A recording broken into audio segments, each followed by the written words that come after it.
प्रणाम। जय जिनेन्द्र।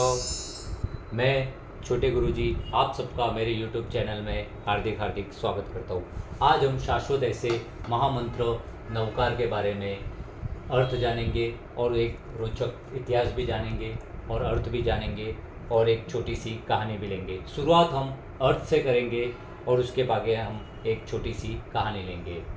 नमो अरियंताणम, नमो सिद्धाणम, नमो आर्याणम, नमो वज्रायणम, नमो लय सवसावणम। ये पांचों पद में सबसे पहले नमो एक कॉमन शब्द है और उसके पीछे 5 परमेष्ठी है। नमो यानी कि नमस्कार हो, नमस्कार। नमस्कार यानी कि यह विनय का गुण है। और ईगो, आजकल हम देखते हैं कि छोटे से छोटे बच्चे, 4-5 साल का बच्चा भी, उसका जरा भी ईगो हर्ट हो जाता है तो वह गुस्से में आ जाता है। तो हमें सबसे पहले ईगो का नाश करने के लिए हमें सबसे पहले शरण में जाना पड़ता है। तो हम नमस्कार करते हैं और विनय गुण को उत्पन्न करते हैं। नमस्कार हो अरिहंत भगवंतों को।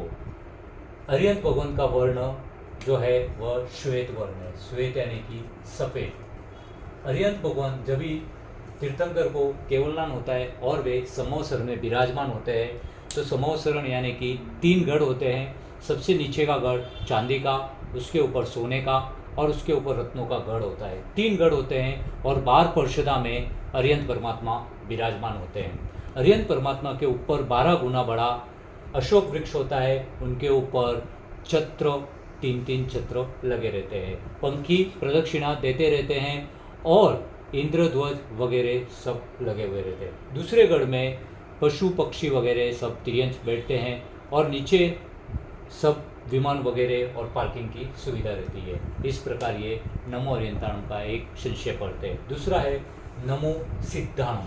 सिद्ध भगवान सिद्धशिला के ऊपर विराजमान है और उनका वर्ण है लाल। लाल ये गेहूं के कलर का लाल वर्ण है।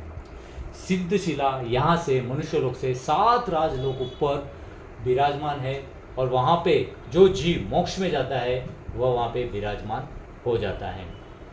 तीसरा है नमो आर्याणम, यानी कि आचार्य भगवंतों को नमस्कार हो। आचार्य भगवंत का वर्ण होता है पीला।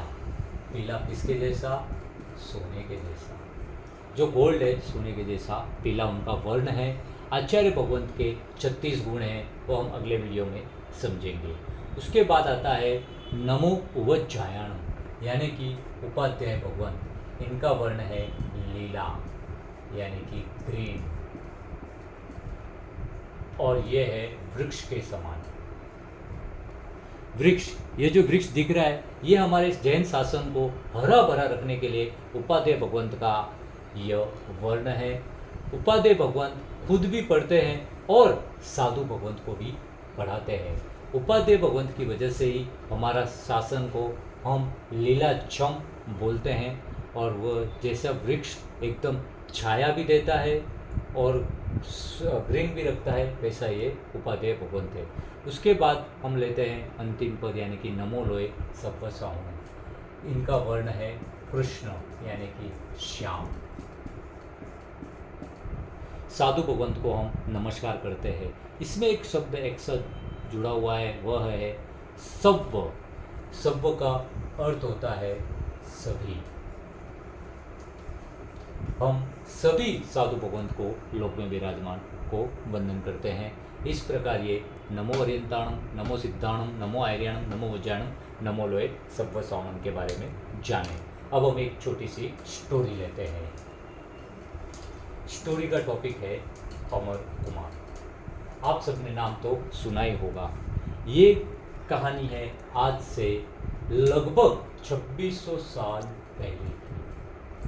2600 साल पहले जब भी भगवान महावीर स्वामी का काल चल रहा था, उस समय राजगृही नगरी में श्रेणिक महाराजा शासन करते थे। श्रेणिक महाराजा के बहुत सारे पुत्र भी थे और राजगृह में उनका शासन चल रहा था। उनकी प्रजा बहुत खुश थी और राजा बहुत अच्छे से शासन चला रहा था। राजगृही नगरी में जो शासन चल रहा था, राजा ने पूरी नगरी को एकदम श्रृंगार दिया था। दूर दूर से लोग भी राजगृह नगरी को देखने आते थे। राजा के मन में एक बार विचार आया कि मेरे नगर में सब कुछ है, मैं एक ऐसी चित्रशाला बनाता हूँ जिसकी कमी है, और वह ऐसी चित्रशाला हो कि पूरी दुनिया के लोग वहाँ पर आए और उस चित्रशाला को देखें। राजा ने तुरंत ऑर्डर दे दिया, चित्रशाला बननी भी स्टार्ट हो गई। चित्रशाला बन रही थी, तभी उसमें एक विघ्न आया। विघ्न इस प्रकार था कि जब चित्रशाला का निर्माण चल रहा था तो उसका जो दरवाज़ा बना रहे थे, दिन में दरवाज़ा बन जाता था, रात में वह दरवाज़ा टूट जाता था। दिन में दरवाज़ा कारीगर बना देते थे और रात में वही दरवाज़ा टूट जाता था। तो राजा के पास इसकी फरियाद गई कि भाई राजा, ये दरवाज़ा बार बार टूट रहा है, तो अब हम क्या करें। तो इस प्रकार जब राजा ने बहुत सारे पंडितों से सलाह मशवरा वगैरह किया, तो फिर एक निर्णय आया कि अब पंडितों ने उनको बोला कि आपको एक बलि देनी पड़ेगी, और वो बलि होगी नर बलि। आज हम देखते हैं कि पशुओं की बलि वगैरह लग रहे, तो उस जमाने में उस पंडित ने कहा कि आपको नर बलि देनी पड़ेगी। तो राजा विचार में पड़ गया कि अब कौन नर बलि को देगा, कौन अपने पुत्रों को बलि के लिए देगा। तो इस प्रकार राजा पूरे गांव में एक ढिंढोरा पिटवाते हैं। आपने ये शब्द सुना भी नहीं होगा, ढिंढोरा क्या होता है, तो मैं आपको बता देता हूँ। पहले के ज़माने में जब भी राजा को पूरे नगर में अपनी बात पहुँचानी होती थी, तो वह ढोल के द्वारा ऐसा ढिंढोरा पिटवाते थे। और इस ढिंढोरा में उन्होंने एक आदेश दिया कि जो कोई भी अपने बच्चों को राज्य सुपुर्द करेगा, राज्य को देगा, तो वह राजा उसके बराबर, उसके वजन के बराबर क्या देगा पता है आपको? सोना, गोल्ड, वजन के बराबर सोना मिलेगा। मतलब यहाँ पे वो पुत्र रहेगा और यहाँ पे सोना, और दोनों का वजन। आज जैसे सोने का भाव इतना चल रहा है, तो उस समय भी राजा ने ये घोषणा कर दी कि भाई जो है ये अभी सोना देना है। तराजू लग गया एक बाजू में। अभी बात ये चल रही है कि देगा कौन। तो उसी नगरी में एक ऋषभदास नाम का एक व्यक्ति रहता था, और भद्रा नाम की उसकी स्त्री थी, और उसके 4-5 बच्चे थे। भद्रा को अपने लास्ट पुत्र अमर कुमार से कोई लगाव नहीं था, वो उसकी अन जानने वाली थी।